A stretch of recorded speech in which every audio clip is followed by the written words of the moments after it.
Hello, and welcome to Hopeful Conversations, brought to you by Robbie's Hope Foundation. I am your host, Kari Eckert. Joining me today is Maddie Freeman, a current student at the University of Colorado in Boulder, studying entrepreneurship and business management. Maddie is a founder of NoSo November campaign and focuses a lot of her time as a suicide prevention activist. Maddie, thank you for joining us and welcome to Hopeful Conversations. Thank you so much, Carrie. It's so awesome to be here with you. Okay, let's jump right in. Awesome. We're going to talk about the social dilemma, 2020 docudrama. 2020 feels like a long time ago. From working with the director of the social dilemma to being featured on Insider magazine, your movement, NoSo November, has received notable recognition. Can you talk a little bit about the mission of NoSo November and your personal journey in reducing your usage of social media? That's a great question. Yeah. So the mission of NoSo November is really, there's two sides to it. So the first side is my goal is to educate young people on the harms of social media and how the business model is actually created around addicting you to the platforms, but also how that can impact your mental health and how that can lead to addiction that sucks all your time out and that can make your depression and anxiety worse. And so I think it's very important for young people to know that. And then the other side of the mission is giving students the option to take action in their individual lives and encouraging them to take a month-long detox from the platforms for the month of November in order to prioritize their mental health and learn what healthy coping mechanisms they can use that isn't just looking at their phone whenever they're feeling uncomfortable. So I think that it's very powerful to work with kids in schools because I think middle schoolers and high schoolers are at the center of this issue and they're at the point of their lives where these platforms are impacting their lives the most. And I think it's really crucial that they are learning about this in school because it's obviously not something that's taught about typically in a classroom, but it's something that invades the fabric of our lives. So I think it's a very important thing to learn about, and it's an important thing to have the choice to, be motivated to take action against and to try to change their relationship with social media. So yeah, that's really the mission of NoSo. And my personal journey has definitely had a lot of ups and downs. I mean, in middle school and high school, I was like ridiculously addicted to social media, especially in high school. And I don't know, we were exposed to the platforms in early middle school. Like Insta, Snapchat. Yeah, when no one really knew much about it, everyone just in about like around 7th grade, all of my peers got Instagram and Snapchat, and we were all just kind of posting pictures of us with our friends and overly filtering pictures and just had no idea, like over filtering. Yeah, it seemed very harmless. And I mean, definitely there was some kind of moments where I felt that this might not be the best thing for me or my peers. Do you feel like you had that recollection as early as like 7th, 8th grade when you were just learning the platforms? Yeah, I mean, I think in around 7th grade was the time that I was struggling really, really bad with my mental health and suicidal ideation. And so I would use the platform to look at things that I don't think I should have been looking at. So I was seeing self-harm content and really, really sad, depressing, like poems and pictures of like really pretty, like skinny girls, like self-harming. And I remember one of my friends who ended up passing away by suicide was also looking at this content and she self-harmed herself. And I felt like it kind of made the problem a little bit worse. And I remember just feeling like terrified when I looked at those things. But at the same time, I almost felt like I could relate to them and that I wasn't alone in feeling how I was feeling. But I don't think I should have had access to those things at that age. And so that makes me a little upset. And I definitely felt that at that time. As a 7th grader, a 13-year-old. Yeah, I felt like that was inappropriate. And it was, there was no boundaries around it. So and I suspect kids now are getting their phones earlier and earlier. Yeah. Like it was the norm for you. Are you 21 now, Maddie? Yes, I am. Yeah. So like, I mean, you were right in when everybody got them and parents weren't paying attention and seeing these things. And now kids it's younger and younger.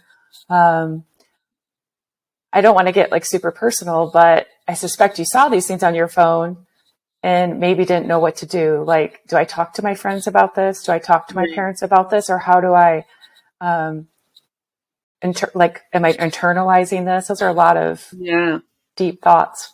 Totally. And yeah, at that age, I was definitely suppressing a lot of things. And I think, it was very difficult for me to have those conversations. I had a personal belief in middle school that I was the only person in the planet that struggled with suicidal thoughts. And I believed that from 6th grade to 8th grade.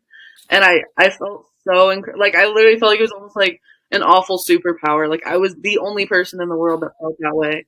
And that scared me. And I had no, and I had supportive parents, but I just had no inclination to talk to anyone because it felt so scary. And so, yeah, like, those things didn't help, those things kind of freaked me out. And like, I saw it make some of my friends self-harm when I don't think they would have if they hadn't have seen that content.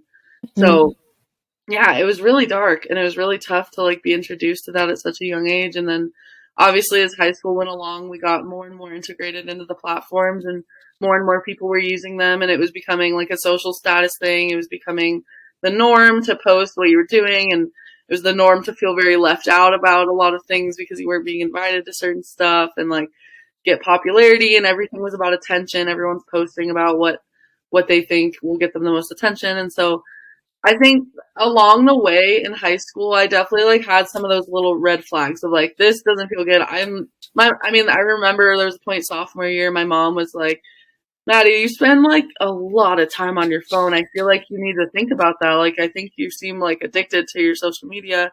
Like, you're spending 7 hours a day on social media, and I don't think that's good.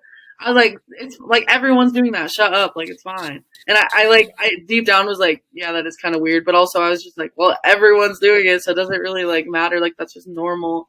And so, yeah, I really wasn't like awakened to this whole thing until I watched The Social Dilemma in 2020. And that's what is so crazy to me is like, I didn't know any of that stuff that they talked about in The Social Dilemma. Like the algorithm and the true addiction, the business model that they're using. That was the first time I realized that like their goal is to addict you. They're using psychology into their code in order to like keep you on screen, and they're, whether that's like false content or hateful content, it doesn't matter. Like, they're literally creating a model of you in order to predict your behavior and like manipulate you, and all of that stuff made me feel so disgusting. Like, I had like the most intense feeling inside of my body when I watched that documentary, and that all got very real when they showed the suicide graphs of the point where social media got introduced and then the point that we're at now and how drastically exponentially they've rose. And they just grow together. They just absolutely mimic one another. Yeah, and I just felt that social media was a huge contributor to the mental health crisis that was going on in my community. And I felt like that could be a reason why I lost so many friends at such a young age. And it like hit me to my core. And I was crying. I don't really cry during movies. It's kind of hard to make me cry, but I was like sobbing, like feeling like maybe this is it. Maybe like everyone kept asking ourselves, like, why does this keep happening to us? Why does this keep happening to our grade? Like, what's going on? Yep. I feel like that could be one of the reasons. And like, it just felt very real. And that documentary just like really messed me up in the best way possible. It lit a fire inside of me to really do something about this. And at the time, I was already doing work with my old school district, Littleton Public Schools, to implement new mental health resources. So this was just like a next thing on my list. I was like, we're doing something for social media, like we have to. And I actually created NoSo as like a pretty small project. So it's really cool to see like how big it's grown since then. But yeah, The Social Dilemma was pivotal in my experience for sure. So NoSo November is No Social Media November. Yeah. About addiction, teaching young people about, and really I think could NoSo November be for any age? It's not just, I mean, we're Totally trying to get into schools, but good thing for most ages, because most people, let's face it, have an addiction to their phone. This isn't just a youth problem. It's a societal problem. I have a lot of my friends' moms participating, and the young 7 and 9 year olds I was babysitting did it last year. So yeah, all ages are are definitely encouraged for sure. We're just kind of targeting the teenager age group because we think those are the people that most need it. But everyone, yeah, I think everyone could benefit from it for sure. Thank you for being so vulnerable and just being. I remember watching The Social Dilemma. I think it was the very beginning of lockdown. Mm-hmm. Very, very powerful. Certainly had watched a lot of other films that try to address this topic, Right. but The Social Dilemma does it in a different scale. Mm-hmm. And I just remember like those executives and how they talked about that their kids do not have phones. And, it's not realistic for a young person or for anyone really to not have a phone at this point of 2022, almost 2023. But how do we do it better together? Mm-hmm. I'm so glad that you've become an activist and you're using your voice. That's what Robbie's Hope is all about, is encouraging young people to use their voice appropriately for good change. So we talked a little bit about Snapchat. Do you feel like that was the platform that had the biggest effect on your mental health? Or, maybe today, I mean, there's other platforms. It's constantly changing. Yeah. I would say my entire usage of social media, Instagram was definitely always the most impactful for me. Snapchat was a close second for sure, but I would say that the infinite feed of Instagram was what really got me deep into addiction in high school, and I think caused the most pain and issues for sure. Okay. Well, there's always like two sides to every issue. Like they're multifaceted and very, very complex, but certainly social media has some good aspects as well. Right. Is there any that you think are good for young people or that have helped you maintain a healthy relationship and take care of your mental health? Yeah, I mean, usually when I present to students, I always include a slide acknowledging like social media is crazy and can be so good for you, and so can be so like it can connect you to people across the world. Like it's powerful in a good way in a lot of ways, but in my opinion, like the bad outweighs the good in this situation, but everything has two sides to it. Everything has good and bad. And Yeah. so, yeah, I couldn't agree more with that statement. And, yeah, I mean, like, just even I have one of my closest friends. He lives in Germany. I wouldn't be able to communicate with him if I didn't have Snapchat, and like during November, I just can't talk to him, which like sucks. But that's like one example of just that it's tough because I'm not trying to paint the picture of like social media is just bad, like get off it, it's just all bad, but I think it's important to acknowledge both sides of that spectrum and how you can balance those things out. And so that's what I've learned through my experience with social media. I still have Snapchat, but I made a lot of decisions along the way this is the third year of NoSo, and taking those month-long breaks has heavily impacted the way I use social media now, and also the people around me that have done NoSo as well.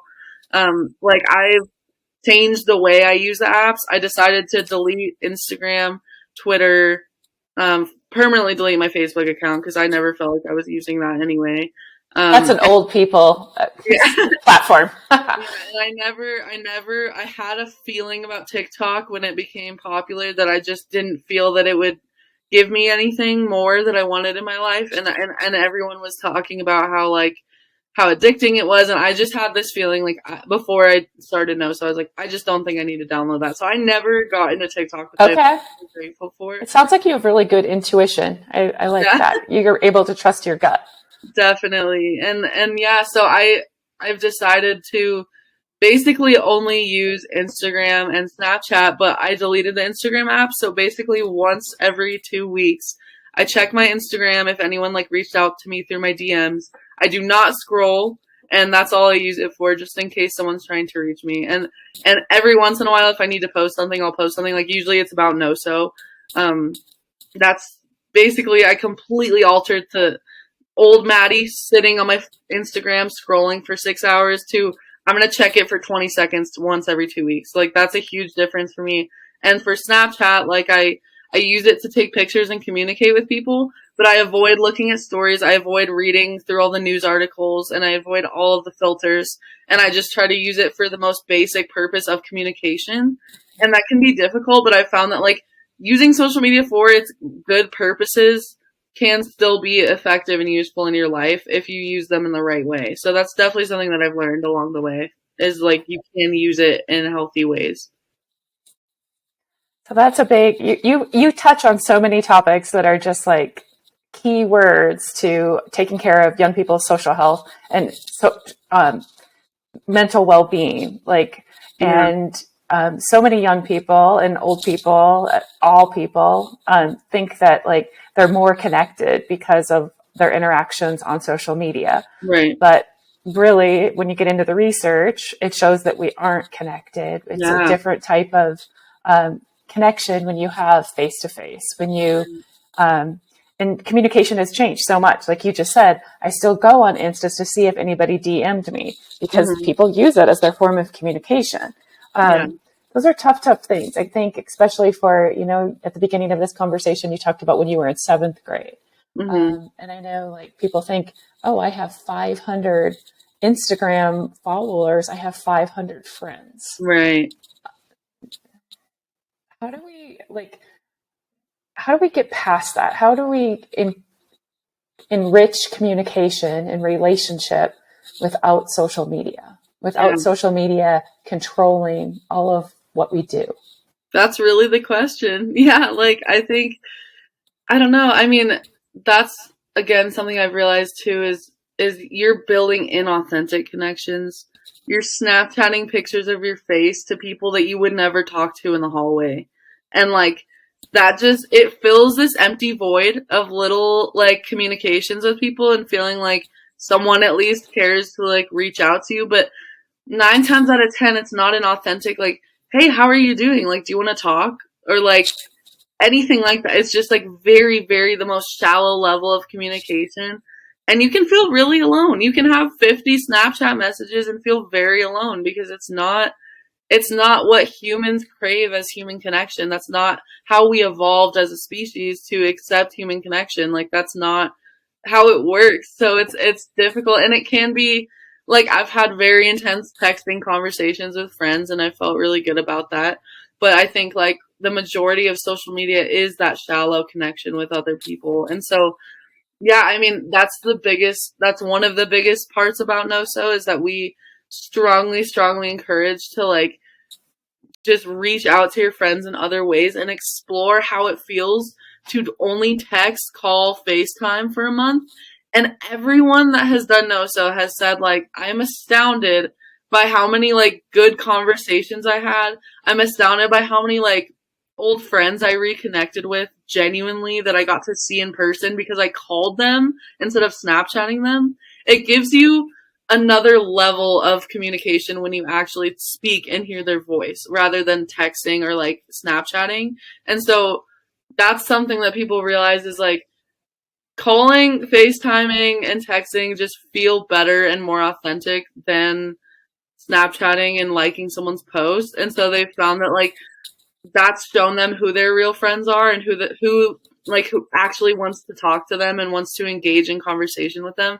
And then obviously you take that in the real world. We encourage participants to like plan a lot of things with their friends and like get together and talk in person of how they're dealing with not having social media and like plan non-social media little friend dates and all this stuff. And it's astounding how much more connected they feel without social media. And I think that's really powerful. And I think it's a really big misconception among today's youth that the more friends you have on social media, the more friends you have in person, you know, and that's really, Yeah, that's exactly what I hear. Like when you're talking about all of this, like I've had to do a lot of personal work after losing Robbie, and right. relationships change, and those phone calls and those face to face conversations are so helpful. Yeah, I love that people reach out to me on social media and whatnot as well. But I think I have a different perspective now. And I'm just wondering, like, you're 21, like, has social media made us think that we need like buckets and buckets of friends? That in reality, like, most people can count their good friends on one hand. Right. Um, you know, I don't know. Is that a conception that young people have, that I have to have like how many friends? Five. I mean, it's in the hundreds versus in the high Mm-hmm. school. I went to a big high school. Right.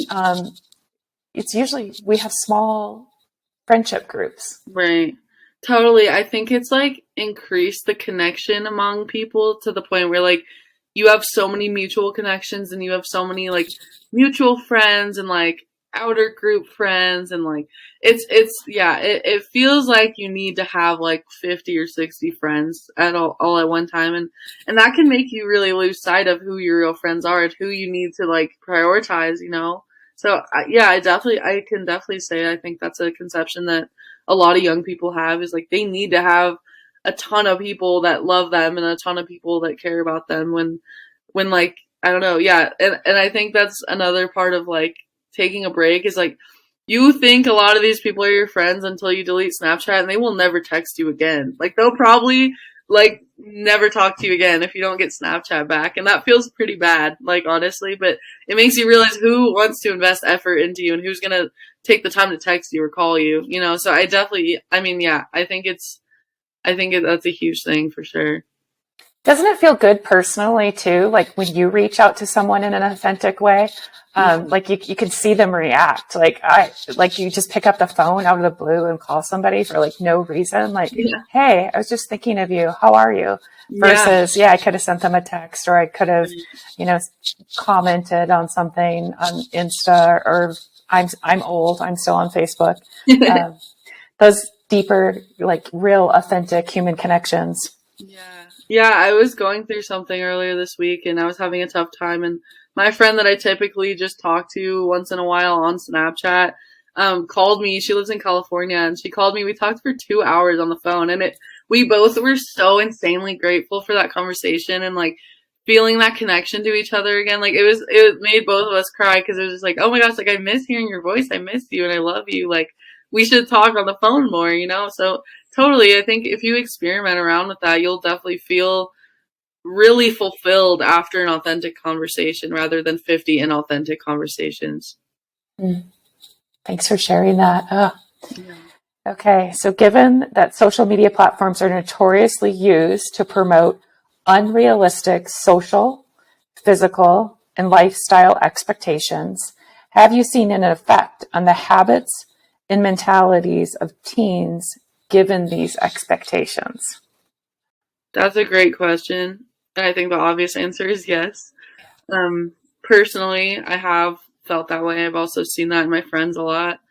I think it gives you almost no hope to reach your ideal life because you don't ever feel like you could live up to Kylie Jenner's life, or even just like an influencer who's always on vacations and has a perfect body. Like that's just like that seems very in reach for a lot of us, but in reality that's like a one in a million. Like that person is very rare, but the amount that they're shown on social media makes it seem like that's like something you should achieve, and like it would be easy for you to achieve, but you're just not good enough to get to that point, you know? And I mean, it breaks my heart. One of my closest friends who passed away by suicide was the most beautiful girl I've ever seen. And I would have told you that before she passed away. I'm not saying that because she passed away, but like I was always so jealous of her. I told her that.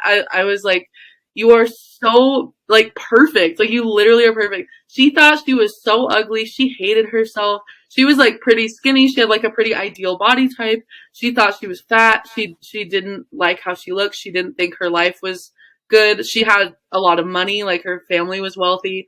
From the outside perspective, she had everything that you would have wanted. She was the most beautiful girl you could imagine seeing, but she completely disagreed with that. And I think that's an extreme example of like, I don't know that many people that feel genuinely like fulfilled about themselves or like their lives. And I think that's because like like even if you are really beautiful and have a good body, like an ideal body type, or have wealth, like you still aren't to the point of like an influencer or to the point of like a famous person that like again like Kylie Jenner that's just like perfect in every way, but they're also using Photoshop. They're also like not their authentic selves. They have like lip injections. They're like changing their bodies with like, you know, so it's really hard, and I've seen it especially in girls, and that's been documented very well, especially with body dysmorphia. And I 100% had body dysmorphia in middle school. I was always looking at Pinterest and seeing like the whole thing was like the thigh gap challenge. Like if you don't have a thigh gap, you're worthless. And I was I've always had chubby thighs, and I did this like month-long squat challenge, and it was like if you do like 50 squats every single day, you will have a thigh gap by the end of the month. And I was so upset when my thighs looked pretty much the same after I did that. And like, it's just, I don't know, it just hurts. It hurts a lot of people. And again, I don't think that was an intended aspect of social media, but it's just what happened, and it's really sad. And everyone compares their lives to these perfect curations of other people's lives, and it's really, and psychologically you can see why that would be so painful. Wow. You have me you kind of touched some buttons for me. I think of Robbie and how beautiful he was. And certainly, yes, a lot of this does apply to females. We have a lot more female influencers than we do males. But I suspect from the outside, Robbie looked absolutely beautiful. He was an athlete. He was as cute as a button. He was smart. School was easy for him. And yet he died by suicide. And he never said anything to anyone. His friends didn't know that he was struggling. Yeah. And like you said, like as a middle schooler, how you felt like, you had this supernatural power, thinking about death, thinking about your own death. It's deep, deep stuff that is so hard as a mom, as a friend. Like, we are worthwhile. We are vulnerable humans. We can be real. And our lives are worth living. We can do good for ourselves and good for others. It's hard.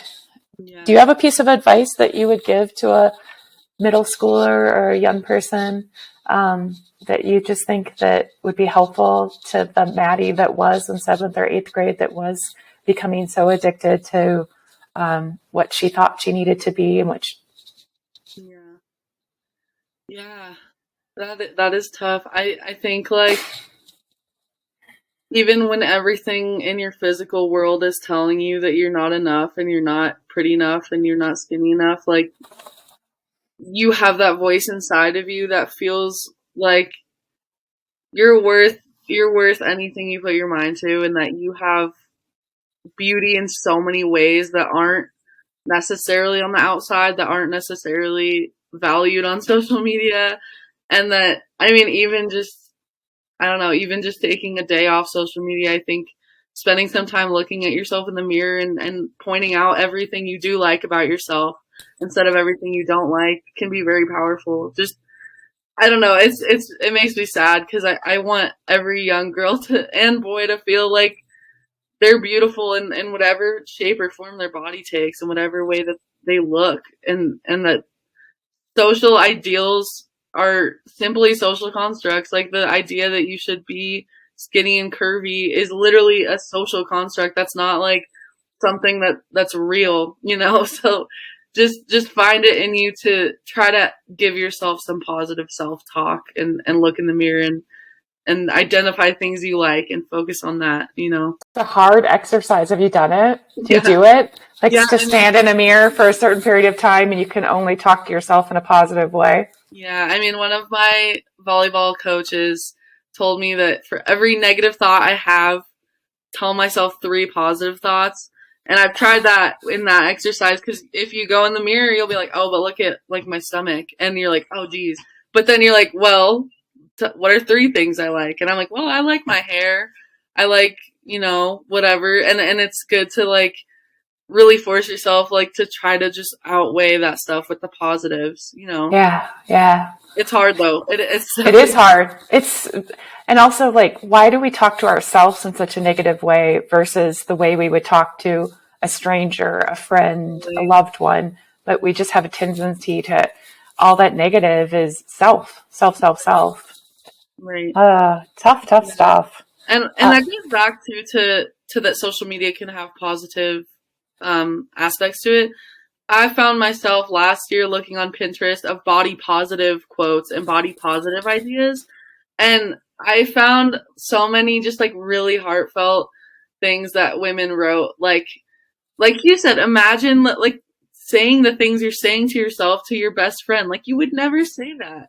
And, like, there was poems saying, like, your body's only ever wanted you to love it and to accept it and to give, like, you should, like, give yourself a hug. Like, your body just wants to feel good in its own skin. Like, you can let it feel that way, you know?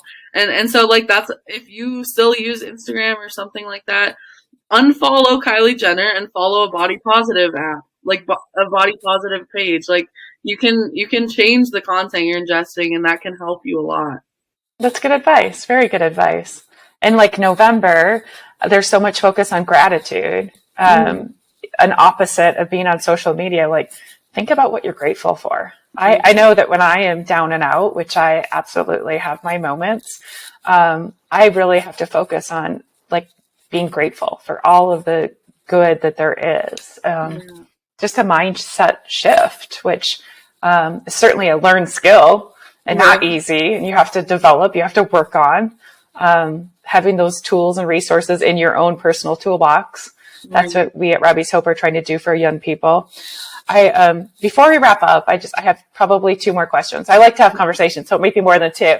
But as a young person, you've had success in like bringing some change to schools. Mm-hmm. And what advice would you give to a young person there? Like why do you think you've had success? Like, is it in your approach? Is it in your ask? Is it in your partnership with adults? Yeah. What's worked for you? Yeah. So I think, I mean, in high school, I felt the sense of powerlessness every single day, that my administration called all the shots and nothing I felt or said mattered. And it's really crazy to feel like just a few years out of high school that I can have that much impact. And it opened my eyes that, like, we have more power than we think we do. And especially when it comes to a topic like social media, I think that's where I got lucky. Like, I'm tackling an issue that is my generation's issue. It's something that we experienced, that, like, we have a genuine, like, experience that older people did not experience. And so I've found that adults that believe in the youth voice and that want to amplify the youth voice, like you and Maria literally helped me with this whole thing. Like, she is one of the reasons I have done any of the things I've done.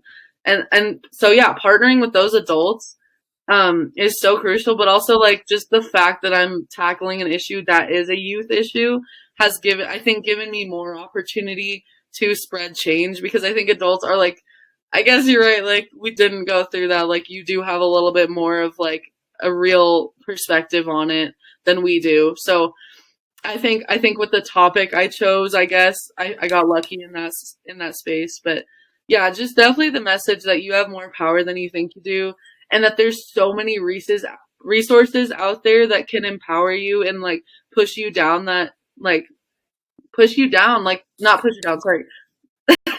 Pull you up. There's so many resources out there that can really pull you up and amplify what you're doing, and give you the opportunity to make real change in the world. And once you find those outlets, like, take advantage of them. Like, I got into a mindset of, like, I'm going to take every opportunity that comes my way. Like, I'm literally just going to do everything that gets offered to me, because, like, just, I don't know, you have more power than you think. And the more that you invest yourself and your passion into what you believe in, the more people that are going to follow. And I think that's true in, like, in pretty much every space. Like if you have a passion, you can make change in the world 100%. You're very wise for a 21-year-old. I am so grateful that you have had adults like Maria, another loss survivor who lost her son about the same time as Robbie's death. You have so much positivity to you, and I can just feel it, like, through the screen. Here we are just via screen, but I admire that in you, and it's going to take you far. We can, place a lot of blame on everybody else, or we can use our experiences for the good for others, and to, in the process, bring ourselves up as well. Thank you. That means the world to me, truly. Thank you. So I always wrap up Hopeful Conversations with a universal question for all of my guests. What right now does the world need to hear from Maddie's perspective? Like, in general, or about NoSo, or Whatever you want it to be, Maddie. What does the world need to hear right now? I think what comes to mind is a quote from one of my friends who passed away. That is, kindness is free and you can sprinkle it everywhere. Kindness does not cost anything. You can, on a daily basis, make other people feel worthy and loved. And if you can do that in small ways or in big ways, you will change the world incrementally. And I think that that's the most important thing, to move through every day with kindness and understanding that you don't know what anyone around you is going through. So just be kind always. I think that's my message of the day. That's a great one, a great place to end. Thank you so much. We want to direct people to your website for November. Can you tell us what that website is? Yeah, so if you'd like to join the challenge and take the pledge to log off for the month, there's 2 options, so really anyone can participate, but head to nosonovember.org and click join the challenge and just enter your email and you'll be all signed up. So thank you so much, Carrie. Thank you, Maddie, for joining me today on A Hopeful Conversation. Be sure to tune in to our next episode. And until then, remember, hope, hold on, pain ends.